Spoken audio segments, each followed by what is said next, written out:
Gusto mo bang matuto at madagdagan pa ang kalamanan sa electrical at sa solar? Kung oo, panoorin mo ang mga video ko at sana ay marami ka pang matutunan.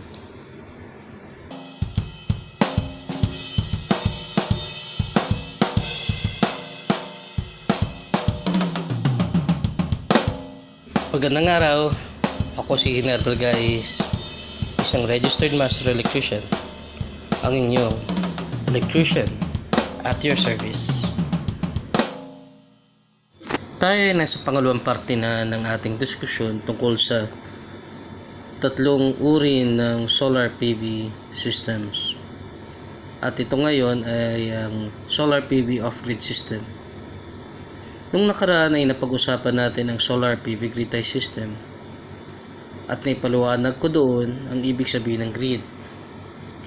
Para sa mga hindi pa nakakapanood ng part 1, ang tinutukoy na grid ay ang network ng transmission lines mula sa mga power plants at substations papuntang distribution lines hanggang sa ating mga pamamahay. Sa makatuwid, ang solar PV off-grid system ay uri ng solar PV system na hindi kinakailangan ng kuryente mula sa grid. Kaya ito ay tinatawag din na stand-alone system. Madalas natin itong makikita sa mga komunidad na naninirahan sa mga kabundukan, mga isla at mga remote locations na hindi maabot ng grid. Ito rin ang madalas na ginagamit sa mga research stations tulad ng Pag-asa sa kanilang mga field instruments, sa mga camper vans, water pumps sa mga bukid, at mga street lights. Ano-ano nga ba ang components ng isang solar off-grid system? Ito ay ang mga sumusunod: solar panels, charge controller, batteries, inverter, at syempre, ang ating mga appliances. Solar PV panels. Ito ang primary component ng solar PV system. Kapag ito ay nasinaga ng araw, kino-convert nito ang solar energy into electric energy. Madalas na napagkakamala ng marami na gumagana ang solar PV sa pamamagitan ng init ng araw. Ngunit ito ay mali. Dahil ang solar photovoltaic PV ay gumagana sa pamamagitan ng sinag ng araw, specifically sa particle of light na tinatawag na photon. Ang solar panel ay binubuo ng group of solar cells, at ang solar array naman ay binubuo ng mga solar panels. Charge controller. Ito ay ang nagre-regulate ng charging at discharging ng mga baterya para maiwasan at maprotektahan ang mga baterya mula sa overcharging or deep discharging na kung mapapabayaan ay makakasira o mapapaiksi ang buhay ng ating mga baterya. Battery. Dito natin i-store ang harvested energy from our solar PV panels na maaari natin gamitin during night or days na hindi nakaka-harvest ang solar PV panels. Inverter.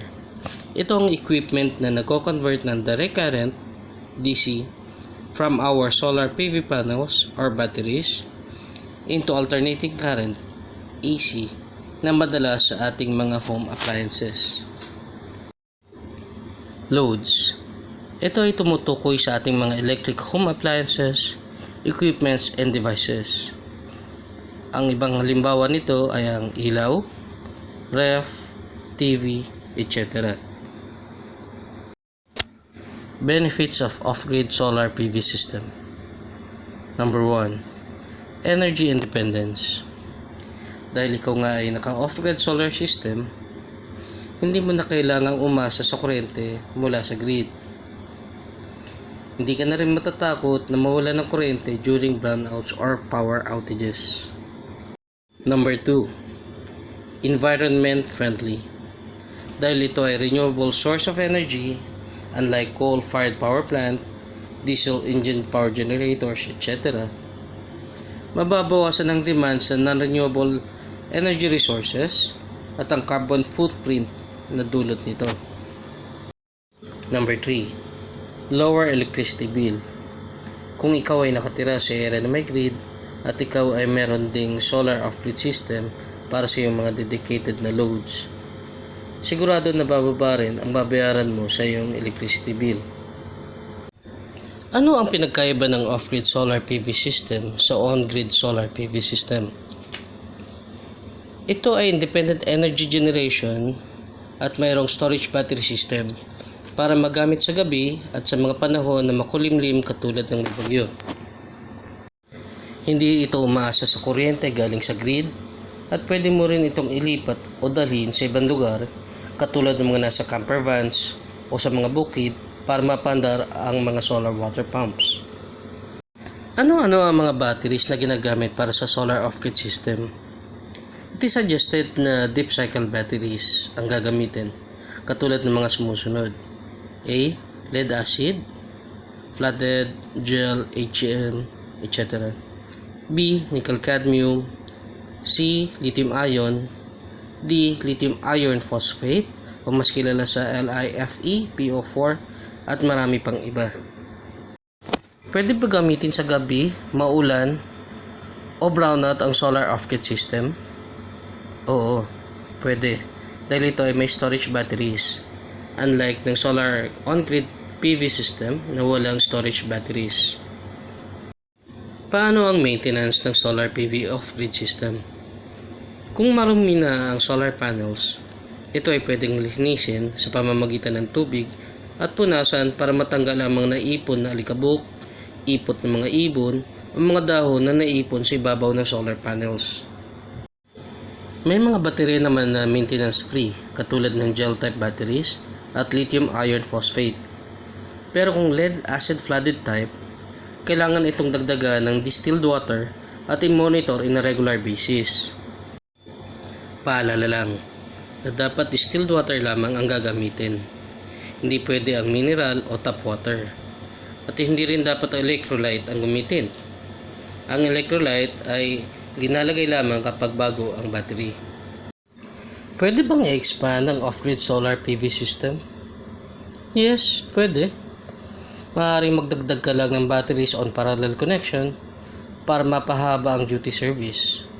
Ang magiging resulta nga lang ito ay babagal ang charging ng solar panels sa mga batteries.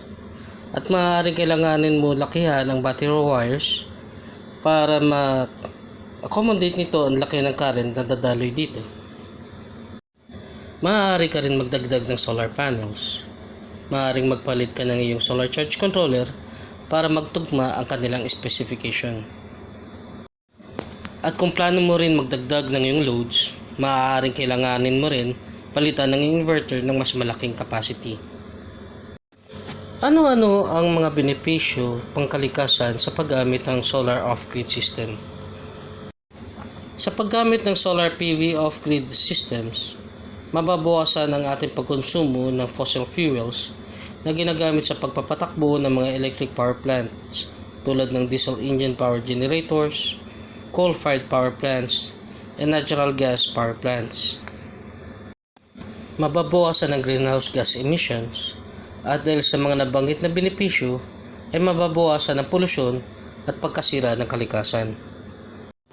Some tips and reminders to build a better solar PV off-grid system. Consider power consumption of the loads and time of utilization on designing of your solar off-grid system para magamit ang inyong system na ayon sa inyong pangangailangan. Ganun din ang pagkukonsidera sa design ng autonomy days para sa mga araw na hindi maganda ang sinag ng araw katulad ng kapag may bagyo. Ang kahulugan ng autonomy ay the right or condition of self-government.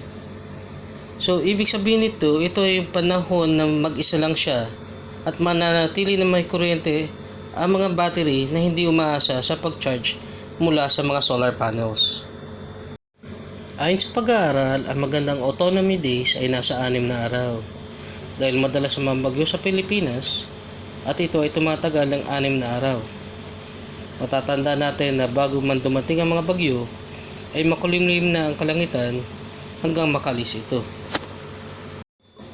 Isang mahalagang dapat ikonsidera ay ang depth of discharge, DOD, ng baterya sa pagdidisenyo ng solar off-grid system para mapanatili na may karga ang baterya hanggang sa muling pagsikat ng araw para ito ay makargahan muli.